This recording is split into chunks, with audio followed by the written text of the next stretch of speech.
الله متعال اعلام می نماید که انسان ها به وسیله گناهان خود دروازه های رحمت من را از خود دور می کنند. به وسیله گناهان خود انسان ها خود را در غضب و خشم من فرو می برد. والله ارکسهم بما کسبوا. الله می فرماید من امتهای گذشته را به خاطر گناهانشان غرق در بدبختی و مشکلات کردم.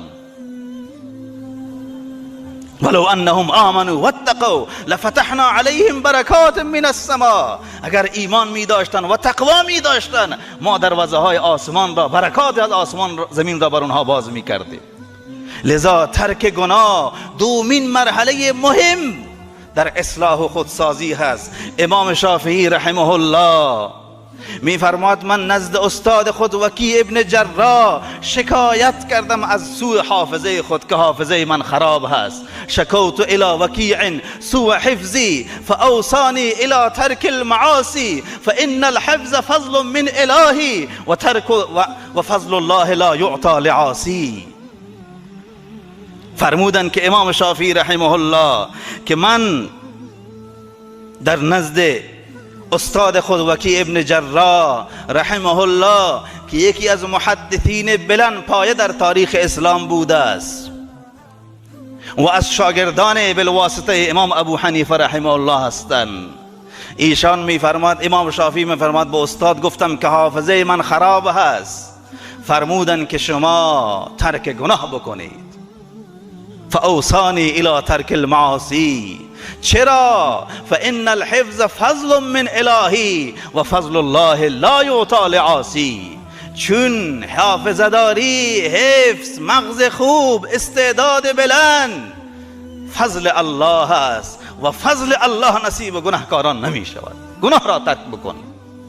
حضرت سفیان ثوری رحمه الله یکی از محدثین بلند پایه هستند. ایشان میفرماید که من یک بار گناهی انجام دادم و تا 5 ماه از نماز شب محروم شدم. نماز شب را بلند نمی شدم. الله متعال توفیق ادای نماز شب را از من گرفته بود. و امام محمد غزالی رحمه الله در تشریح این گفتار میفرماید که همونطور که نماز جلوی منکرات و فحشا را میگیرد، همونطور که نیکی ها نابود کننده گناهان هست، به همین ترتیب گناه مقدمه است برای سلب توفیق طاعات از بندگان. گناه زمانی که انسان گناهی انجام میدهد، در حدیثی هست که ابو هریره رضی الله تعالی عنه در حدیث صحیح روایت می‌فرماید که با گناه لکه سیاهی در دل انسان می آید و اگر از این گناه بنده توبه نکرد و استغفار نکرد، الله متعال او بنده را، او قلب را سیاه می‌فرماید.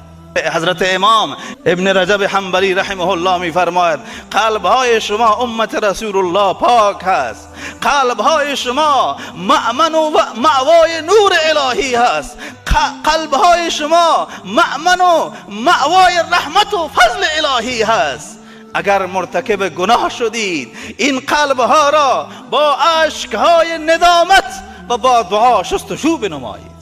نگذارید گناه در دل‌های شما جای بگیرد.